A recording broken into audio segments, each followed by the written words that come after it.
When you started off in your career, hard work, the right skill set, dedication, and a few extra hours at the office were often enough to move your career forward and earn you the respect and attention of your peers and leaders.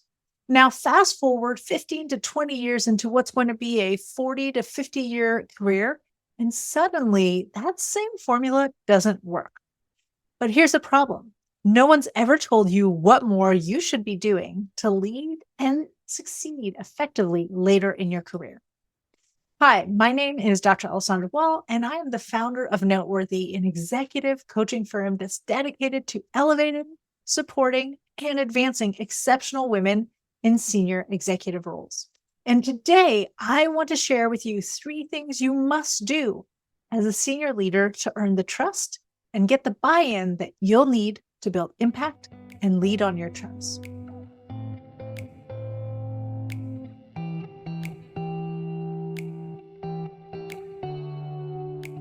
Trust is earned. Your title, your seniority, your years of experience might help you build trust, but they are not the end-all, be-all. And that's because humans are social animals, and trust for us isn't just about what you can do, it's about how you show up and how the rest of the world feels about you. The further along you get in your career, the more you'll need trust to get things done. Trust from your team and trust from your leaders, the trust of your clients, your peers, and your partners. Leveraging this trust to get things done is called leading through influence. And you can become the kind of leader who leads through influence by taking the time to develop 3 critical habits. Habit number 1, learn to articulate your value and communicate your impact in a manner that speaks directly to the needs, the desires, and the concerns of your audience. Remember how I said earlier that hard work wasn't enough to earn trust? Well, that wasn't entirely true. If your hard work produces significant outcomes and results, then that does in fact play a huge role in earning the trust of key stakeholders. But the only way this pays off is if you take the time to communicate what you do best, the impact you make with that skill set, and the value of that impact for the person or persons you're speaking to. This is something that you need to think about very carefully, because what you're trying to do is actually build a brand that showcases your top and your preferred values. And it's also a skill that requires you to take some time to really think about other people. What you want to be asking yourself is this: whose trust do you need to earn? And how do your specific skill sets and successes make their lives better? Now, there's a whole process that Noteworthy women use to do this. And although it's great for men and women alike, I actually designed it very specifically to address the discomfort that most women feel about sharing their value and the bias they face when they proudly own their greatness. You can find a link to that process in the comments below or on our website at noteworthyinc.co. The next habit, the second habit that you need to develop in order to lead with influence is relationship building. Remember how I said that humans are social animals? Well, we are. Millennia of evolution have predisposed us to support, to elevate, and advance the people we know and trust.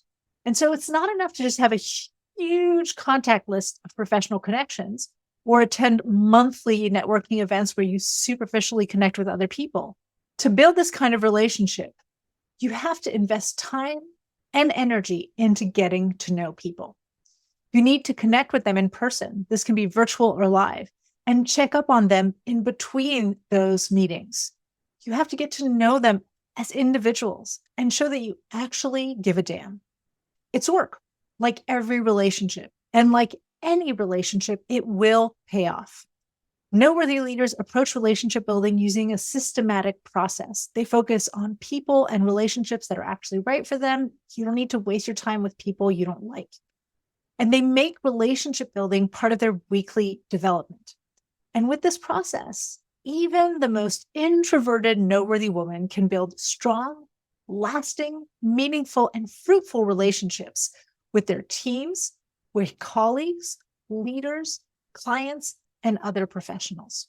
The third and final habit you'll need to become an influential leader and earn the trust of others is powerful communication. I'm talking not only about the words that you use, but also your tone and your nonverbal communication. Powerful speakers get to the point. They use simple and clear language and don't feel the need to rely on jargon to sound knowledgeable or intelligent.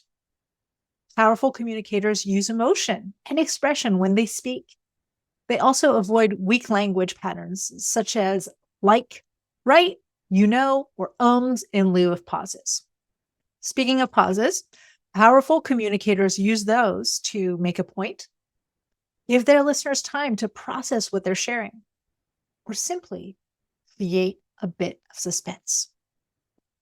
Powerful communicators shy away from saying, I think, every time they want to share an opinion or feel uncertain about their position. Instead, they'll say things like, based on what we know, I would hypothesize, or one possible solution here. Finally, when it comes to nonverbal language, strong speakers stand straight. They look people in the eyes, they smile, and they use their hands to punctuate and support the points that they make. Let's review. First, the further along you are in your career, the more you are going to rely on sophisticated human and interpersonal skills to succeed. Second of all, you cannot be successful as a leader without the trust of others. Thirdly, leveraging that trust to build consensus, to remove roadblocks, or simply build alliances and opportunities is part of leading with influence. Finally, to build trust, you'll need to lead with influence. You have to develop 3 habits. You have to learn to communicate your value in a manner that speaks to your listeners' needs. You're going to have to start investing time and energy in building and nurturing real and meaningful relationships. And finally, you have to develop powerful communication skills that speak to your leadership and honor the time and the attention of your audience. Okay, I know that was a lot. And if you feel like you should have been taking notes this whole time, I want to remind you that you can just hit replay on this video and break it down into its individual steps. I've also added a number of links and resources for many of the strategies I've discussed right there in the comments.